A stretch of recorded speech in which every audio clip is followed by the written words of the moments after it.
Hi, today we're going to take this Callery Pear, which is a wild type version of the Bradford pear that you see in everybody's lawn. It has those wonderful, pretty white blooms in the spring, but is actually an invasive species in Missouri.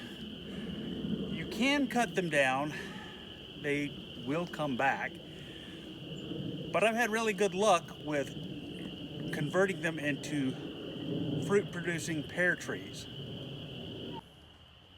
What I'm going to do is I'm going to cut all of the branches off of this tree, and I'm going to cut it off probably about here, as high as I can reach, seal that up, and as I said, take all of the branches off.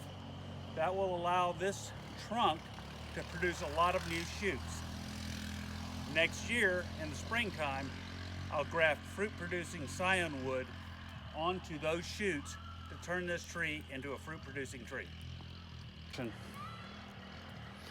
Cutting off all the small branches on the entire tree. Some of them are a little tough, but you can get them off with loppers. Now that I've cut off all of the little branches all the way up to the point where I'm going to lop off the top of the tree, we're going to saw off the rest at an angle. Now I'm going to do it at an angle so that when I seal the top of the tree, any water that lands on it will run off. So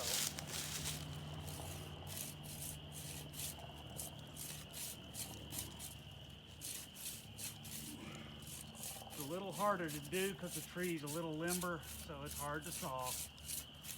But you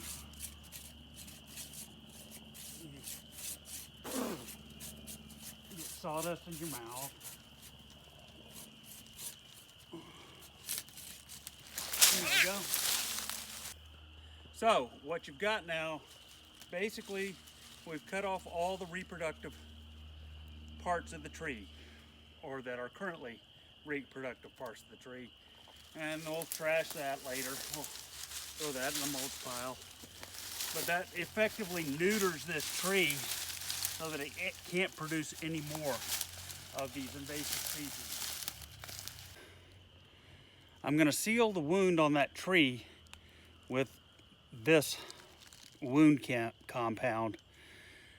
It's a nice product. I like it. It remains pliable, and it'll keep the wound on the top of that tree from rotting and causing damage to the trunk. So I'm taking this tree wound, or tree sealer, I'm just going to take a big glob of it, technical term, and I'm going to paint it on the top and a couple of inches down from the top to seal that up really well.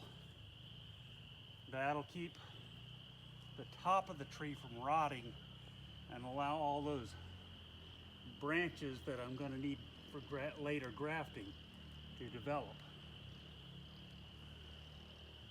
Just like I said, I'm going to paint it a couple inches down. I've used this before and it works really well. Not that this is a paid endorsement. Nobody's paying me for anything. And there you have it.